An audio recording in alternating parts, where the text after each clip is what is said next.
નમસ્કાર વિદ્યાર્થી મિત્રો, વર્લ્ડ ઇનબોક્સની યુટ્યુબ ચેનલ પર હું કૃતાર્થ વાઘેલા આપ સૌને આવકારું છું. દોસ્તો, ખાસ દરરોજ આપણે યોજનાઓ ભણી રહ્યા છીએ, કરંટ અફેર્સ ભણી રહ્યા છીએ. જે પૈકી યોજનાના ભાગરૂપે આજે આપણે ભણવી છે ખૂબ જ મહત્વની યોજના, અટલ પેન્શન યોજના. નામ પરથી જ ખ્યાલ આવી જાય કે ભાઈ આ પેન્શન સાથે સંબંધિત યોજના છે અને આ યોજનાને નામ મળેલું છે દેશના દિવંગત પૂર્વ વડાપ્રધાન શ્રી અટલ બિહારી વાજપેયીનું. તો આપણે આખી યોજના શું છે ડિટેલમાં જોઈ લઈએ. એ પહેલા કે ભાઈ તમારા માટે પરીક્ષાની દ્રષ્ટિએ જેટલી પણ ઇમ્પોર્ટન્ટ યોજનાઓ છે એનું પ્લેલિસ્ટ, કરંટ અફેર્સનું પ્લેલિસ્ટ તમને આ લેક્ચરના ડિસ્ક્રિપ્શન બોક્સમાં મળી જશે. યોજનાઓ જો 5 કે 7 મિનિટનો એક વિડીયો છે એ તમે ભણી લેશો એટલે તમારી આખી યોજના ક્લિયર. ઉપરાંત કયા પ્રકારનો સવાલ એમાંથી પૂછાય એ પણ આપણે ચર્ચા કરતા હોઈએ છીએ.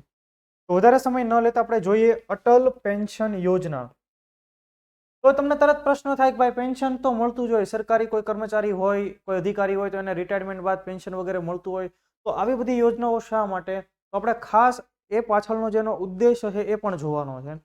તો આપણે જોઈએ અટલ પેન્શન યોજના કે જેને વર્ષ 2015ની અંદર 9 મે વર્ષ 2015ની અંદર વડાપ્રધાન નરેન્દ્ર મોદીએ પશ્ચિમ બંગાળના પાટનગર, પશ્ચિમ બંગાળના કેપિટલ કોલકાતાથી એને લોન્ચ કરી હતી. હવે કોલકાતા ખાતેથી પીએમ મોદી દ્વારા એને લોન્ચ. હવે એ પહેલા એક યોજના હતી સ્વાવલંબન યોજના. એ સ્વાવલંબન યોજનાને બદલે અથવા તો તમે એમ કહી શકો કે એનું નવું નામ, એના બદલે થોડાક ફેરફારો સાથે નવી યોજના શરૂ કરાય, અટલ પેન્શન યોજના. હવે તમને તરત એવો પ્રશ્ન થવો જોઈએ, જો અહીંયા મેં લખેલું છે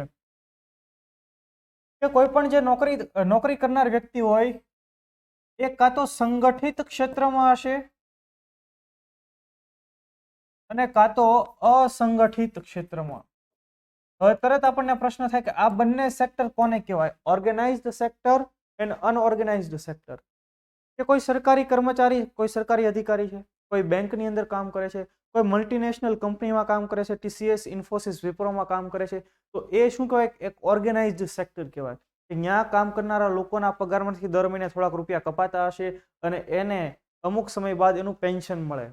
જો એ નોકરી છોડી દે, એ જોબ છોડી દે તો એ પેન્શન એના અકાઉન્ટની અંદર જમા થઈ જતું હોય, એના માટેની થોડીક પ્રોસેસ રહેતી હોય.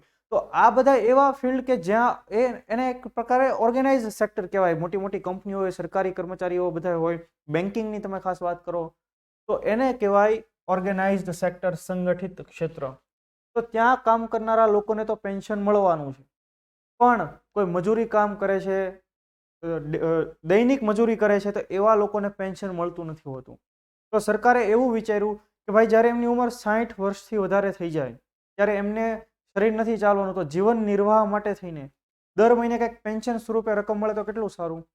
તો સરકારે ખાસ અસંગઠિત ક્ષેત્રના લોકો કે જે ડેઇલી વેજીસ ઉપર જાય છે, દરરોજ મજૂરી ઉપર કામ કરતા હોય છે, ખાસ કરીને કન્સ્ટ્રક્શન ઉદ્યોગની અંદર, ત્યાર પછી બીજી ઘણી બધી એવી કામગીરીઓ રહેતી હોય કે જે એમને ડેઇલી વેજીસ મળતું હોય. તો અસંગઠિત ક્ષેત્રના કામદારોને 60 વર્ષની ઉંમર બાદ મંથલી પેન્શન આપવા માટે શરૂ કરાયેલી યોજના એટલે અટલ પેન્શન યોજના. તો તમે અહીંયા જોયો એનો ઉદ્દેશ્ય કે 60 વર્ષની ઉંમર બાદ ગરીબ લોકો, વંચિત લોકો અને અસંગઠિત ક્ષેત્રના કામદારોને યોગ્ય પેન્શન આપવા માટે આ યોજના લોન્ચ કરાઈ છે. દર મહિને થોડીક રકમ, જેમ કે તમે કોઈ વ્યક્તિને ધારી લો કે ભાઈ કોઈ એક્સ વ્યક્તિ છે, ધારો કે રમેશભાઈ, એ પોતે ડેઇલી વેજીસ ઉપર કાંઈ મજૂરીએ જાય છે, તો એમને ત્યાંથી એને પૂરી મજૂરી મળી જશે. તો એમણે પોતાના હિસ્સામાંથી થોડીક રકમ દર મહિને 80-90 રૂપિયા સમથિંગ એનો ચાર્ટ છે, 100 રૂપિયા, 150 રૂપિયા, 200 રૂપિયા જેવી રકમ એ જમા કરાવશે અટલ પેન્શન યોજના અંતર્ગત. અને આ યોજના અંતર્ગત 18 થી 40 વર્ષની ઉંમરના કોઈ પણ ભારતીય નાગરિક ભાગ લઈ શકે, આ યોજનાનો લાભ લઈ શકે. તો ધારો કે એમની 30 વર્ષની ઉંમર છે, એમણે રકમ જમા કરાવવાની શરૂઆત કરી દીધી, તો 60 વર્ષ પછી એમણે જેટલી રકમ જમા કરી છે સામે બદલામાં સરકારે પણ થોડી રકમ જમા કરી છે અને એ બંનેનો ભેગા થઈને એમને પેન્શન મળવા પાત્ર થશે. સમજો છો તમે આખી ડિટેલ? કેટલા રૂપિયાની રકમ મળશે? તો કે 60 વર્ષ બાદ જે વ્યક્તિઓએ અલગ અલગ રકમ જમા કરાવી છે, ફિક્સ નથી. કોઈક 18 વર્ષની ઉંમરે આ યોજનાનો લાભ લેવાનું શરૂ કરી દે, આ યોજનાની અંદર રજીસ્ટર થઈ જાય, કોઈક 30 વર્ષ પછી થાય, તો બધાએ કઈ સરખું પેમેન્ટ જમા કરાવશે નહીં. તો એ જે લોકોએ જે પેમેન્ટ જમા કરાવ્યું છે એના ભાગરૂપે 1000 થી 5000 રૂપિયા સુધીનું મંથલી પેન્શન એમને 60 વર્ષ બાદ મળવાપાત્ર થશે. આખી યોજના તમને ખબર પડી ગઈ. અટલ પેન્શન યોજના વર્ષ 2015માં વડાપ્રધાન નરેન્દ્ર મોદી દ્વારા કલકત્તાથી એને લોન્ચ કરવામાં આવી. અને જે અસંગઠિત ક્ષેત્રના કામદારો છે એમણે થોડીક રકમ જમા કરાવવાની અને થોડીક રકમ સરકાર જમા કરાવશે અને બંનેનું મિક્સઅપ થઈને 60 વર્ષ બાદ જે તે અસંગઠિત ક્ષેત્રના કામદારને 1000 થી 5000 સુધીની રકમ મળવાપાત્ર થશે. મંથલી પેન્શન છે.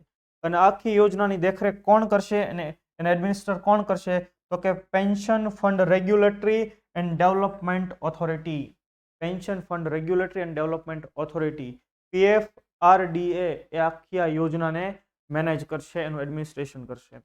તો તમને આખી યોજના ખ્યાલ આવી ગઈ, અટલ પેન્શન યોજના. હું આશા રાખું કે તમને પ્રોપર રીતે સમજાઈ ગઈ હશે. જો તમને ખરેખર વિડીયો પસંદ આવે તો તેને લાઇક કરો, વર્લ્ડ ઇનબોક્સની ચેનલને સબસ્ક્રાઇબ કરો. ઉપરાંત આવા દરેક વિડીયોની નોટિફિકેશન માટે બેલ આઇકન જરૂર પ્રેસ કરો. તો ફરી પાછા આપણે નેક્સ્ટ લેક્ચરમાં ભેગા થશું. ત્યાં સુધી જય હિન્દ, જય ભારત.